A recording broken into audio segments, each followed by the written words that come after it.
¿Qué creen ustedes? ¿Qué creen? ¿Qué creen ustedes? ¿Ustedes creen que Moreno va a ir preso? No, señores.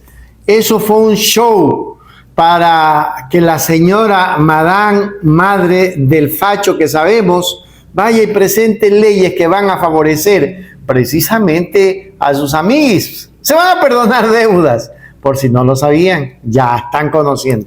Por eso traemos para que ustedes entiendan que el caso Indapaper tiene una trama de corrupción que acorrala a Lenín Moreno. El expresidente ecuatoriano Lenín Moreno se encuentra en el ojo del huracán judicial tras ser acusado por la Fiscalía General del Estado de presunto enriquecimiento ilícito. El núcleo de la investigación gira en torno a los contratos de construcción de Coca-Cola Sinclair, la planta hidroeléctrica más grande del país, un megaproyecto emblemático del gobierno de Rafael Correa. Las autoridades sospechan que Moreno, quien se desempeñaba como vicepresidente durante el periodo de adjudicación, habría recibido beneficios económicos ilícitos a través de una compleja estructura financiera diseñada para ocultar el origen de los fondos. Vamos a mirar. Moreno es acusado por la Fiscalía de enriquecerse con este contrato, que es un contrato del gobierno de Correa, donde todo se empieza a complicar. Y muy específicamente la defensa de Moreno dice: yo no firmé esa vaina. Que negoció el financiamiento de esa vaina se llama Jorge Glass Espinel. Y luego eso se firmó en el contrato del señor Correa. Que respondan ellos. Entonces Lenin dice: la culpa es de Rafa. Rafa se voltea y dice: no, el choro es Lenin. La plata no la tiene Glass. No acusa a la fiscalía a Jorge Glass en ese caso. No acusa a la fiscalía a Rafael Correa en ese caso. Acusa a Lenin y acusa a su círculo íntimo y familiar. Sus hijas, su esposa, sus amigos, abogados, en fin. Ayer la justicia llama a Jorge Glass y le dice: ¿qué me puede contar usted del señor Moreno? Glass no se lo piensa dos veces, ¿eh? No se lo piensa dos veces. Y dice: a mí el señor... La verdad es que la política tiene unos giros que valen mucho la pena. El señor Glass no se lo piensa dos veces y dice, por supuesto: a mí el señor Moreno me hizo una llamada cuando él estaba en el poder. Lenin me llamó desde Suiza, o sea, cuando se fue como delegado del gobierno del Ecuador ante las Naciones Unidas, un cargo que le consiguió el gobierno de Correa para mantenerlo en el congelador con la esperanza de que finalmente en 2017 fuera candidato, como terminó siendo. Y dice, Jorge Glass dice: Lenin me llamó desde Suiza para pedirme que reciba a Javier Macías Carminiani. Y así lo hice. Y me dijo Macías que todos los temas relacionados con Sinohydro debían de ser tratados con él, o sea, con Lenín Moreno, lo que yo rechacé. Y dijo que es posible que hubiesen timado a Sinohydro. ¿Qué habrá sentido Jorge Glass ayer, sabiendo que su testimonio puede colaborar con un pequeño granito de arena para llevar tal vez a la celda de al lado a quien lo terminó metiendo en prisión? La política del Ecuador es un circo de caníbales, donde todos quieren presos a todos, incluso muertos. Y no habrá suficientes celdas en el Ecuador para meter a todos los políticos que aspiran venganza. Es un país donde el enemigo tiene que ser destruido y encarcelado, cuando no asesinado. Ayer Jorge Glass puede tomar venganza y dar un testimonio que complica a Lenín Moreno. Lo complica a tal punto que la defensa del expresidente Moreno tiene que referirse al tema, y me pareció prudente poner aquí qué fue lo que dijo. Este es el abogado de Lenin. Efectivamente, en la versión, el señor Jorge Glass, cuando rindió en su debido momento, solo manifestó que existió una llamada en la cual le solicitó una reunión sin especificar cuál era el motivo con el señor Javier Macías Carminiani. Sin embargo, hoy sorprendentemente recordó que han existido varias llamadas, según él, preguntando que Lenín Moreno preguntaba cómo avanzaba el proyecto, cuál era el estatus jurídico o el estatus técnico del mismo. Pero en materia penal, lo que se afirma sin pruebas también puede ser desacreditado sin pruebas, porque procesalmente, y eso tenemos que entender que acá se tiene que sancionar también con lo que contemos en el proceso, no existen esas llamadas, no existe ninguna referencia, no existe un teléfono, no existe un proceso de llamadas para efectivamente poder identificar que Jorge Glass recibió estas llamadas. Además, claramente también hay que ver cuál es el contexto de la declaración de Jorge Glass. A la final, varias declaraciones previas, no solo él, sino todo el grupo del partido político al que él pertenece, han manifestado que el señor Lenín Moreno es el mayor traicionero y que efectivamente tiene una animadversión manifiesta en contra de él. Entonces, lo de hoy se tenía que esperar. Sin embargo, lo rescatable de la versión es que él manifestó que el contrato... De acuerdo. Yo me río, es que de verdad me parece fascinante. O sea, a Glass lo metieron preso sobre todo por el testimonio de un delator. Hoy Glass es testigo en contra de Lenín Moreno, pero ahora su palabra no vale. Yo no estoy diciendo que lo que diga Glass es cierto, estoy diciendo qué irónica es la vida, ¿no?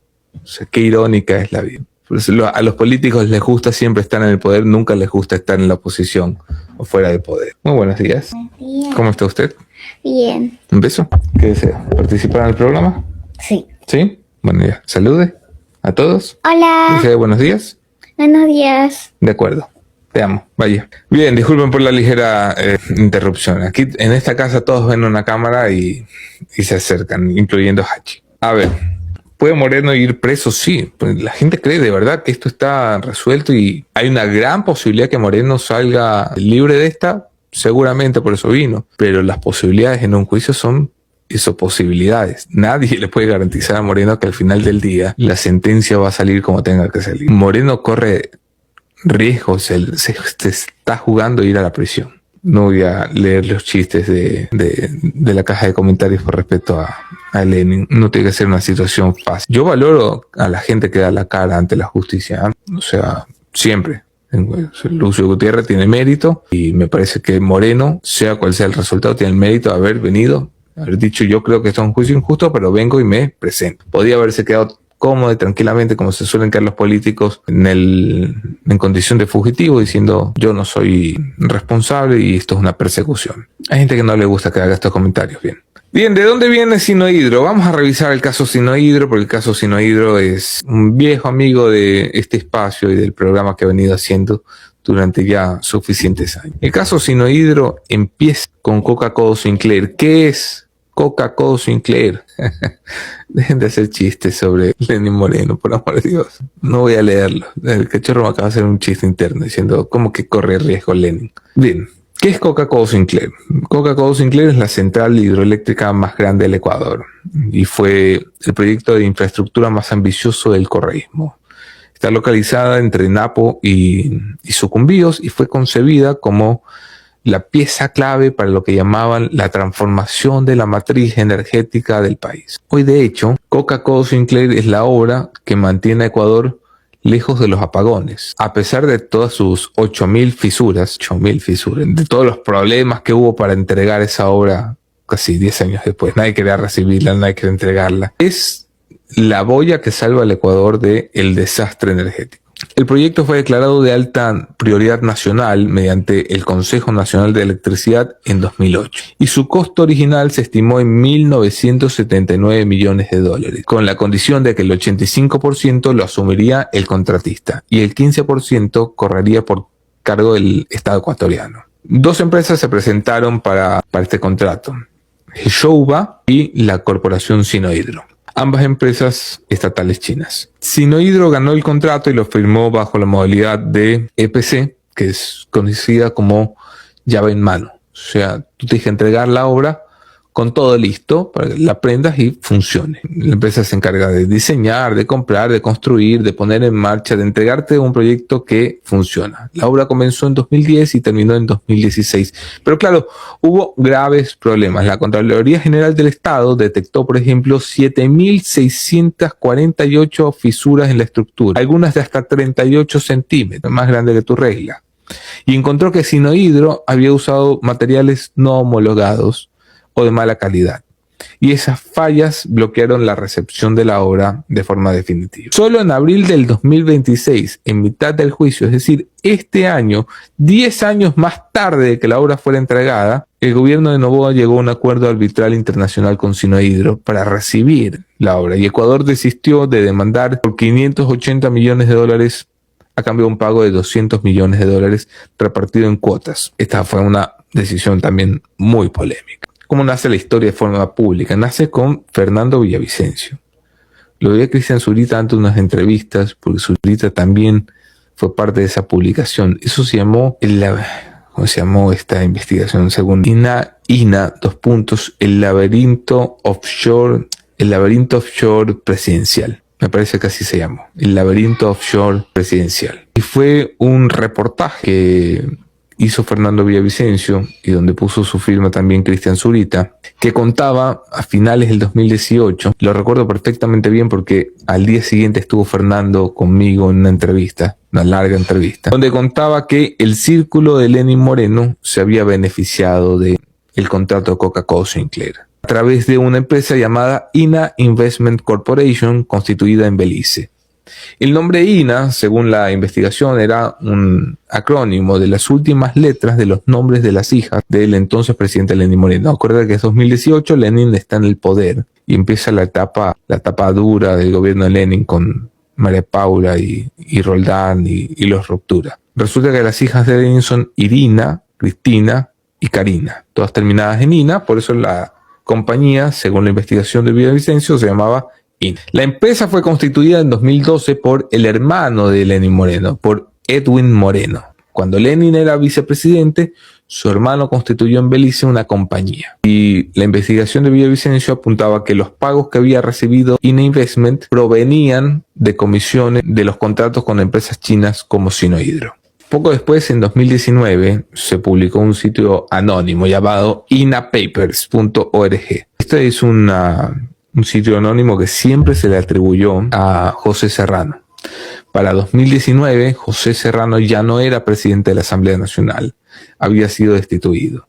Y se especulaba en el mundo de la política, o al menos esa era la idea que vendía María Paula, que quien movió el sitio web INAPapers fue José Serrano. En esos documentos se revelaba una supuesta red criminal que involucraba a la primera dama Rocío González, al empresario Conto Patiño y a su yerno Javier Macías. Y allí es donde realmente la investigación cobra sentido, porque se descubren al menos una docena de offshores en paraísos fiscales. Desde 2018, que se había publicado por primera vez un caso al respecto de mano de Villavicencio, a 2019, cuando se hace público el portal INAPapers, en el que la política aseguraba en pasillos estaba José Serrano detrás, hay un viaje que hace el entonces joven asambleísta Ronnie Aliaga. Ronnie Aliaga era una de las promesas de la Asamblea Nacional, ¿no? Era un chico que había sido pandillero y se había reformado para, en lugar de estar cometiendo crímenes en la calle, estar no cometiendo crímenes en la Asamblea, sino haciendo gestiones asambleístas.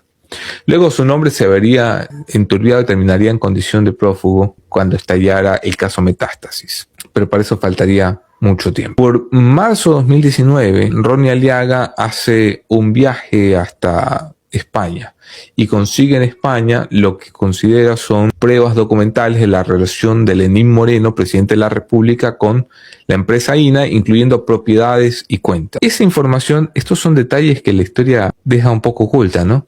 Esta información de Ronnie Aliaga se entrega a la Fiscalía General del Estado. Por entonces nadie sospechaba que el señor Aliaga, correísta, y la señora Fiscal General de la Nación, Diana Salazar, emblema del anticorreísmo, tenían cariñosas conversaciones. Pero lo dice Lenin muy diplomáticamente en sus últimas declaraciones a la prensa. La Fiscalía acepta casi de forma calcada la denuncia de Aliaga y arranca el caso INA. En febrero de 2022, ya terminado su mandato presidencial y viviendo en Paraguay como comisionado de la Organización de Estados Americanos para Asuntos de Discapacidad, la Fiscalía reactiva la investigación que había estado dormida mientras fue presidente. O sea, toda su presidencia, eso estuvo como un arma cargada sobre la mesa, pero nunca se utilizó. Y solo después de que entregó la presidencia, cuando ya no era amenaza para la doctora Salazar, Diana decide reactivar la investigación.